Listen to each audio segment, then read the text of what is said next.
How is it, sons of Australia, that you don't know your history? After 92 Kokoda tracks, to me it remains a mystery. Why is it you don't know Potts, Bissett, McCallum or Honna? For surely without them, your country would have been a goner. Why is it that you are not taught this at school? Why is this dictated by some government fool? The battle that saved Australian lands when your grandfathers held your freedom in their capable hands. Against all odds, they fought and they died, and managed to turn back the raging red tide. They fought for you and all the horror, so you and your mates would have it tomorrow. Next time, when you think you have had it hard, trust me when I say life's dealt you a good card. If you want to walk the Kokoda track, you need to understand that what you're doing is you're putting your hand up and saying, I'm going to see if I can follow in the footsteps of those who've gone before. They're big shoes to fill. They're big shoes to follow. If you decide to do that, the least you can do is prepare. And if you don't have that respect, you shouldn't really be there. The history is what makes that track. The history is so important, it's sacrosanct. The relationship with the people who live on the track, it's their country, it's their track. You go up there, you treat those people with the highest and utmost respect because it is their country.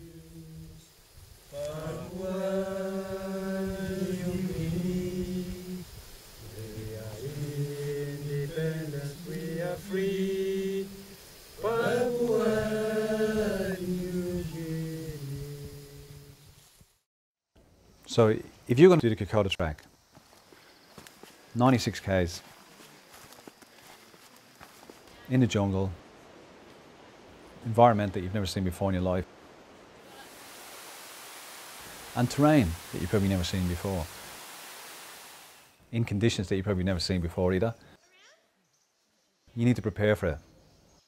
So you need to do at least 3 months of exercise. You need to get a well-structured program. If you're not prepared to do the exercise, you're not prepared to do the preparation, well, you're better off staying here and walking in the national parks. And most people are afraid because they don't know what to expect. They've done training, they've prepared themselves as best they can. They've got the UB equipment, the latest thing, latest brands, and they go up there, but they're not ready because there is nothing here in Australia that can compare you for the Kokoda track. So there's still about 70% of that track is psychological, and it's how you meet that challenge.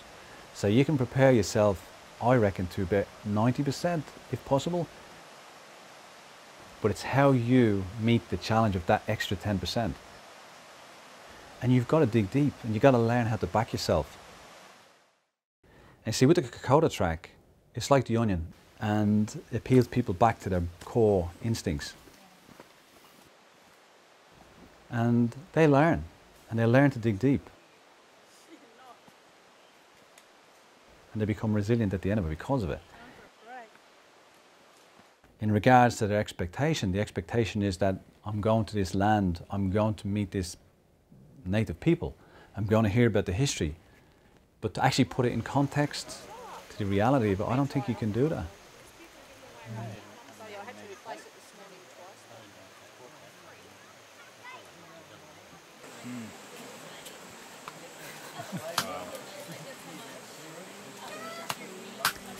I think at the end of the day too, by going up there with the right preparation, the right exercise, you'll enjoy it. You'll have a fantastic time. I would 100% recommend walking the track to anyone. It doesn't matter whether you consider yourself fit or unfit. Like, we had 19-year-olds walking it right up to 64-year-olds. Like, everyone had completely different fitness levels and experience, life experience. So I would recommend it to anyone. Everyone can do it. If you just set your mind to it, you can achieve anything pretty much. Highly recommend it because of the amazing views, of all the history you learn and the lovely people that you get to meet along the way. It's like we're a big family, and it's like, well, you don't want to let anyone down. You don't want to have anyone suffer while you think when they look at you and think, oh, he's doing it easy. If someone asks me, should I do it, I say, don't think twice, just go and do it. Best thing you'll ever do. If I can do it, I have no previous experience of hiking, really no experience of camping, and like that's pretty crazy. Like the Kokoda track is pretty crazy when you've got no experience. So if you're ever hesitant about it, you've just got to do it, because I think that's the whole point of it. It's getting out of your comfort zone. Because what you learn about yourself, what you learn about our culture, the Potwin culture, what people go through, it makes you really, really proud to be an Australian. It also showed me not to take things for granted. Like, you hear the stories about, you know, the 20-year-olds and at the cemetery, the 19-year-olds that, you know, wouldn't put down their lives so we could be here today. You're like, well, don't take every, you know, day for granted. You can never know what's going to happen, so you should enjoy our freedom that we've got now. And these people sacrifice themselves, so. Open your eyes up to what we really have and how lucky we are. And it's, the history in Australia is lost from it really, like we don't get taught it very well. Probably now, if anyone asked me if I wanted to go back, I'd still go back, do it again. It's just an amazing experience. You get so much out of it, just physically and mentally, just the highs and lows you feel along the way, and just makes you realise so much more about yourself and about their culture and how they live. Makes you appreciate what you've got so much more. You know, you're only as strong as your weakest team member, and it sort of made me appreciate, you know, the idea of looking out for one another. You can't just be a leader by saying things. You've got to actually do stuff as well. People look up to people that do things rather than ones that just talk.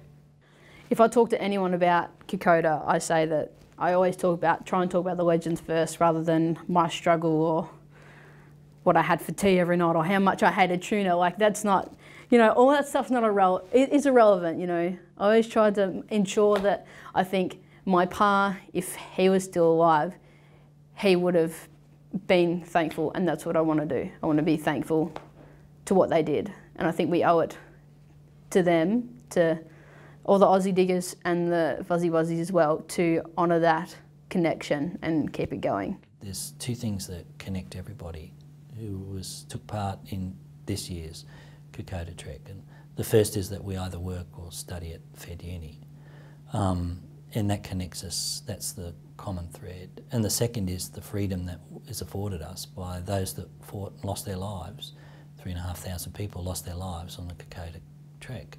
When you look at university here, for example, the bulk of the kids come here at 19 years old, you know, and they leave us at about 22, 23 years old, okay? The very age, we're teaching these kids, see? And these were the kids that were fighting for the nation. I reckon that's really profound, and it's really humbling too. And it gives you a new appreciation and a new value for youth, I think. Kokoda did this for me. When we left from the campus here, the students all sat at the back and the staff all sat at the front of the bus. And within 2 days, you know, we were a single unit. One of the things I was really grateful for was the way in which everyone contributed as members of that team to display leadership, and I felt the students really did that. You did see people for I think who they are, you know, not with all the bells and whistles around them. It's important to recognise that whilst you're doing it as part of a team and as part of a group, the biggest journey you'll go on is that individual one. Each person played their own role.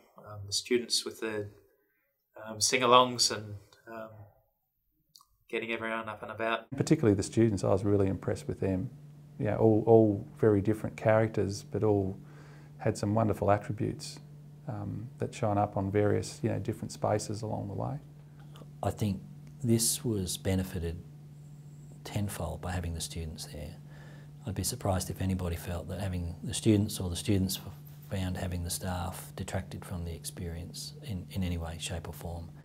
And you've got to go there with an open mind, you really do. There's no point in stressing about planes that don't take off the ground on time. No point stressing about things that potentially could happen in the future, because you have no control over the future. It teaches you to live in the present, take action today, and you have it tomorrow. They gave their tomorrows so that you could have it today.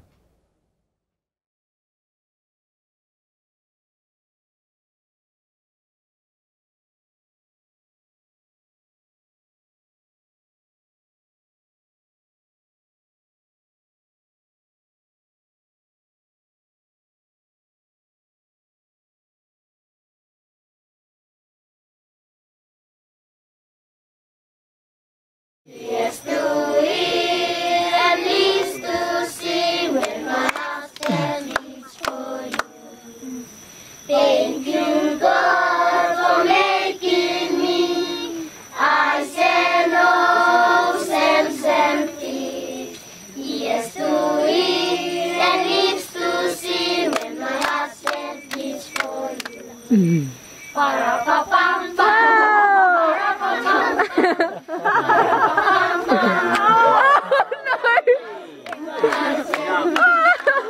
no!